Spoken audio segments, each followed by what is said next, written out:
On refusing cooperation, Father Divine on striking, sitting down, and sitting in. Peace, Father Divine, peace, Mother Divine, peace, everyone. Today we have a quick presentation of 3 different instances in which Father Divine authorized or confirmed the universal right to refuse cooperation with conditions that we deem wrong or inhumane on a moral basis. There are a lot of misconceptions and false ideas out there that suggest that Father Divine did not approve of civil disobedience in general, even if it was principled. That's not true at all. Father Divine did approve of and actually encouraged followers on more than one occasion to engage in acts of refusing on a moral basis to cooperate with wrong, unjust, or inhumane laws and conditions. In this first example, the friend of a peace mission brother wrote to Father Divine with an inquiry about striking. Harry Hagar writes to Father Divine from Jamaica, New York, on June the 15th, 1948. Reverend Dear Father, I have a problem which I hope that in your all-seeing wisdom you will answer. The place where I am employed has went on strike, and one of the brothers promised he would support us in our endeavor to get a little better conditions in which to work. His contention is that it is not permissible by your gracious person to go on strike. Please, dear Father, answer yes or no as to whether me or the good brother is right. Peace to you, dear Father, and ever faithfully your true admirer, Harry Hagar. P.S. Kindest regards and devotion to the bride. So Mr. Hagar is writing respectfully to Father and making a sincere inquiry, and I admire him for doing this because I believe that when he heard this excuse from the brother or this misunderstanding from the brother, he must have known that can't quite be right, and he wrote to Father Divine for a corrective. Father Divine's response to Harry Hagar on June the 25th, 1948, ADFD. My dear Mr. Hagar, your letter of the 15th has come to hand concerning the question of striking, and I write to advise, if the strike is fair in your estimation and conditions are not improved or solved by peaceful means otherwise, it is okay. With best wishes to you, this leaves me as I am, well, healthy, joyful, peaceful, lively, loving, successful, prosperous, and happy in spirit, body, and mind, and in every organ, muscle, sinew, joint, limb, vein, and bone, and even in every atom, fiber, and cell of my bodily form. Respectfully and sincere, I am Reverend M.J. Divine, M.S.D., D.D., better known as Father Divine. P.S. All strikes should be conducted peacefully, without violence of any type, but one should first attempt to gain what is right by personal conferences and so forth. Reverend MJD, MSD, DD. There's also a false rumor out there that Father Divine used Peace Mission followers as strike breakers. This is absolutely untrue. I think this must have been some false story that was circulated during the heat of some New York City or New Jersey or Philadelphia area labor struggle.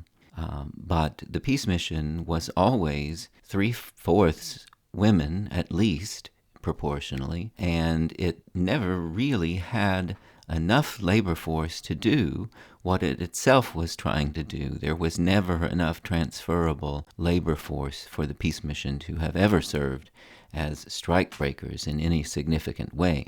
Father Divine endorsed the right to unionization and to collective bargaining in the workplace, but he did express criticisms of the racialization of union politics and the way in which unions were being racialized and pitted against one another at the expense of workers and in service to owner and capital.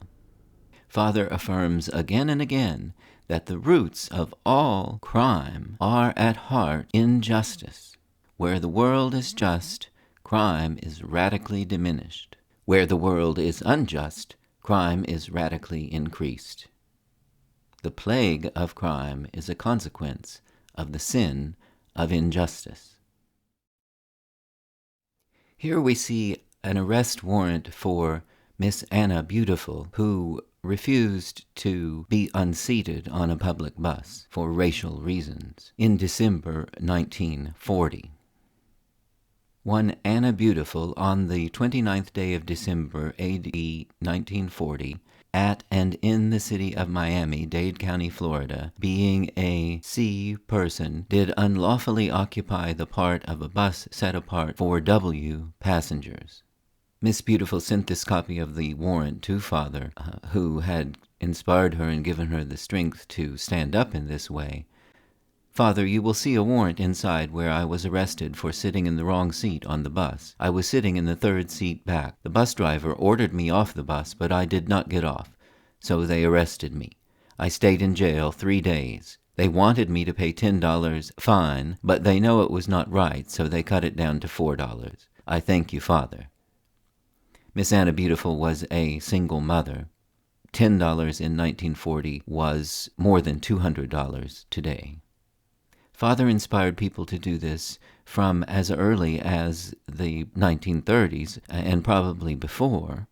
This was certainly something that people were doing before Rosa Parks was able to really catalyze something that stuck. And Miss Beautiful here in 1940, many years before Rosa Parks, was doing the same. Remember, it is the practice of Father Divine followers, wherever possible, to block out race terms, but often leaving the first letter for comprehension. This is meant to be a reminder that we are endeavoring to strike these terms from our own vocabularies and consciousness, and to live as though we are free of them, as we work to actually become free of them, within and without. Divine's followers give aid to strikers. With evangelist sanction, they sit down in restaurant. Father Divine, the evangelist, has authorized his followers to participate with sympathetic action in the strike by employees of the Shack Sandwich Shops, Incorporated, he disclosed yesterday. Employee members of the Cafeteria Employees Union, Local 302, have been conducting a strike against the shops for 7 weeks. They are seeking wage increases, shorter hours, a closed shop, and cessation of what they charge has been racial discrimination. Recently, members of the union were permitted to address followers of Father Divine at a meeting in one of the extensions, and on the ground that the charges of racial discrimination were well-founded, Father Divine authorized his followers to help the strikers. As a result, on Thursday, between 75 and 100 followers showed up at the restaurant at 41st Street and Lexington Avenue, where most of the strike activity has been concentrated, and groups went into the place, purchased 5-cent cups of coffee, and conducted what might be described as a kind of customer's nickel sit-down strike. Other patrons were unable to find seats. Martin Mordkoff, president of the restaurant's concern, said he was willing to negotiate peacefully with the union but objected to being jacked. Father Divine indicated yesterday that he would decide tomorrow night at Rockland Palace in Harlem, where a mammoth 24-hour continuous dinner is to be served to 10,000 persons, whether he would continue his support of the restaurant strike. The dinner program also will deal extensively with the international situation, it was said. A clipping from the New York Times for September the 23rd, 1939. Note that Father conditions his approval on the fact that charges of racial discrimination were well-founded, and also that the participants participating in the strike were purchasing the least expensive thing on the menu and occupying a place for as long as possible. It was in those senses a very civil demonstration. Also keep in mind that these businesses were in the neighborhoods occupied by many hundreds of Peace Mission members, And in the 1930s, the Peace Mission was at one point in time the largest real estate owner in Harlem. So it was also making another kind of very definite statement with something to back it up. This was one of the earliest racially connected sit-ins in the United States, having happened in September 1939. The first credited civil rights sit-in had occurred less than 1 month before in Alexandria, Virginia, at the public library in Alexandria, when 5 young people staged a planned sit-in at the public library. The very first sit-ins as a tactic of resistance were labor-inspired, probably by the Flint sit-down strike of 1936 and 37.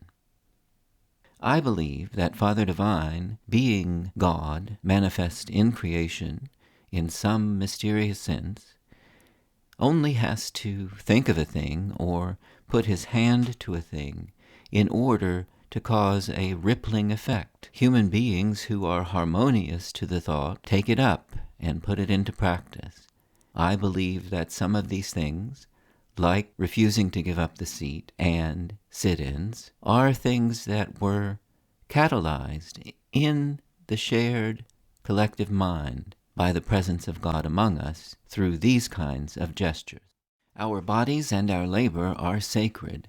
God has given our bodies to our charge for the duration of this lifetime. We are, in that sense, sovereigns over them, and no mortal authority has a right to usurp that sovereignty unless we are harming others. I know from curating Father Divine's letters that many times Father Divine advised women, wives, who wrote to say that they were being abused in their homes.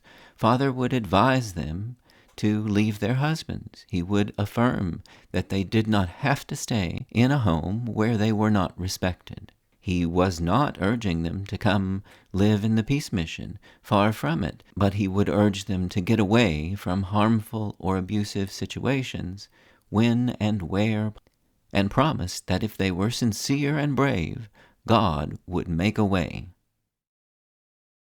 In the 1940s, there were members of Congress who were openly and vitriolically racist, and who were often considered responsible for stirring up mass violence on a racial basis, for causing lynching throughout, especially the southern states. This short message is Father Divine's response in 1946. "Come up out of the lynch-mad South, you underprivileged," calls Father Divine. "Let the Bilbos pick their own cotton." Bilbos is not some strange insulting word. It is the name of one of those racist legislators at the time. Our Father's sermon, given at the Holy Communion table, Circle Mission Church of Philadelphia, 764 to 772 Broad Street, Philadelphia, Pennsylvania, Wednesday afternoon, February 13th, 1946, ADFD, time 4:35 p.m. The transcriber introduces. As the spirit of the alien warmongers seems to be prevalent and just as operative in the guise of Bilboism, etc., trying to keep some down and exalt some others because of racial origin, and because of abusing the privilege of their office as lawmakers of this great democracy, through exercising and promulgating division, segregation, and discrimination, and through filibustering against such important legislation as the Fair Employment Practice Act that would promote goodwill, peace, and tranquility and brotherhood throughout the land and country, Father, in all his mercy and compassion, was moved to give this brief but dynamic sermon as a deliverance to those in the southern states who fall as victims in the hands of those prejudiced, biased, and un-American so-called citizens who try to rule them with a rod of iron. But the days of Pharaoh are truly over, and a greater than Moses is here to lead the valleys of the nations out of captivity, out of the land of Egypt into the land of Canaan, where they can enjoy life, liberty, and the reality of happiness. In short, a new birth of freedom under God, Father Divine. We humbly thank Thee, our great Deliverer. The foregoing statements are those of the transcriber, and the following is Father's dynamic sermon, with Father speaking as follows.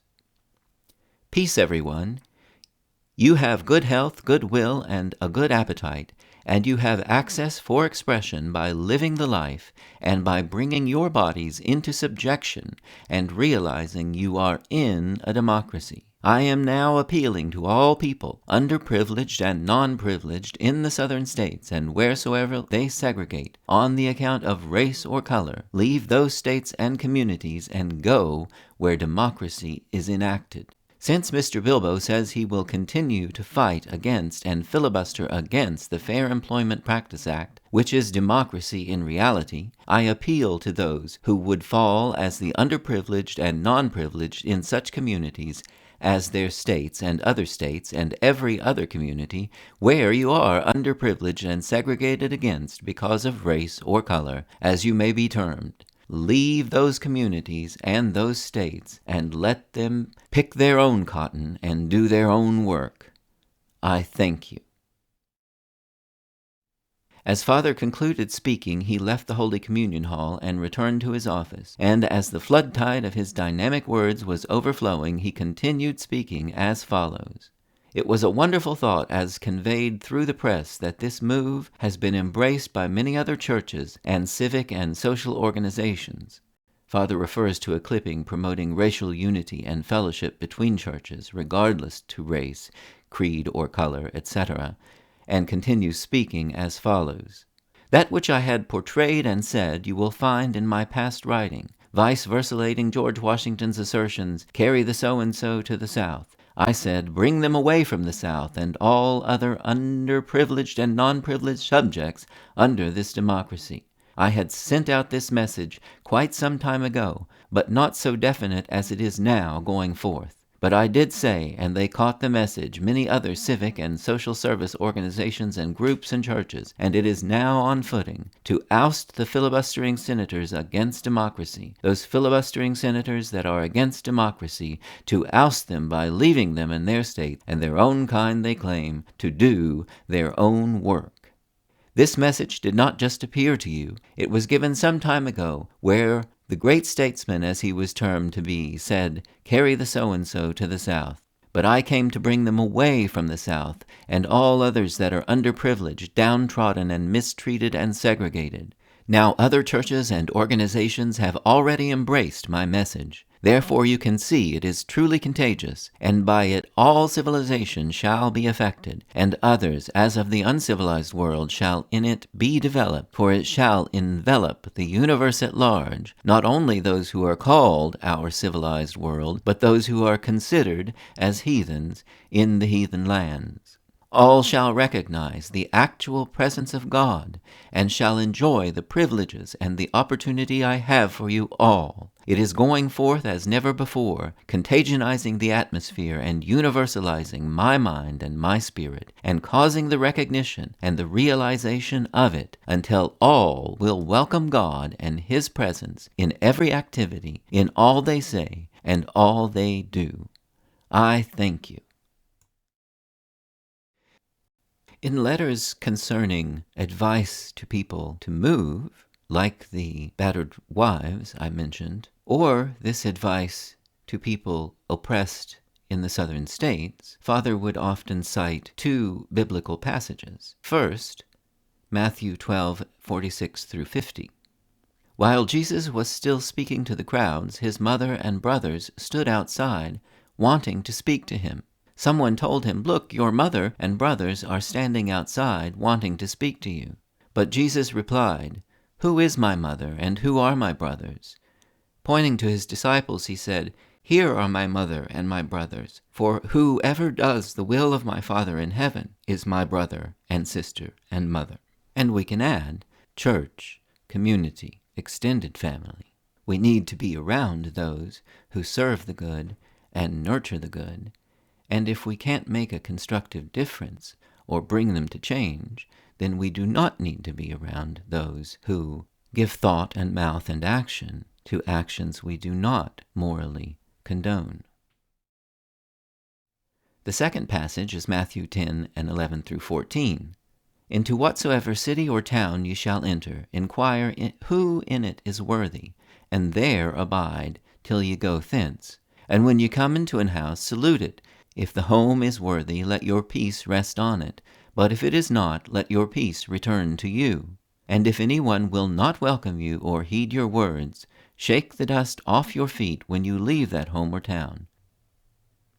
So the pattern that Father Divine endorses is if we confront something that is seriously objectionable or unendurable, we first speak nonviolently, respectfully, reasonably, and if that does not meet with fruitful progress, we may withdraw consent or in reasonable ways obstruct. And if that does not bear fruitful outcome, we may try moving on from that place or those people. And again, Father encourages people and says that if we are sincere in our desire to serve and do the good, God will make a way, even where there is none.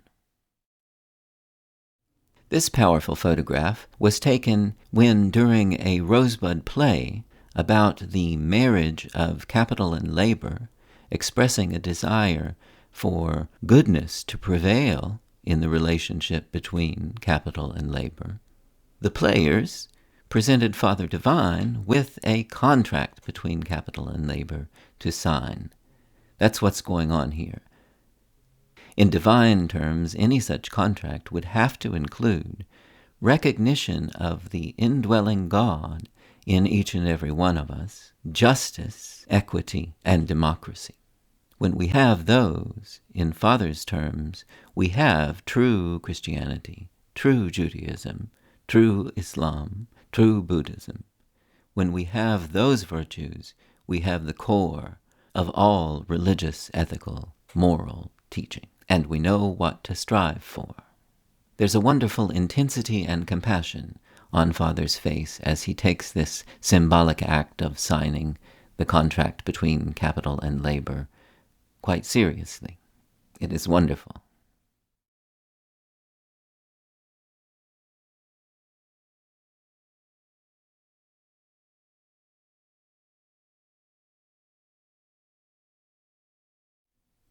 Peace out. We thank you, Father and Mother Divine.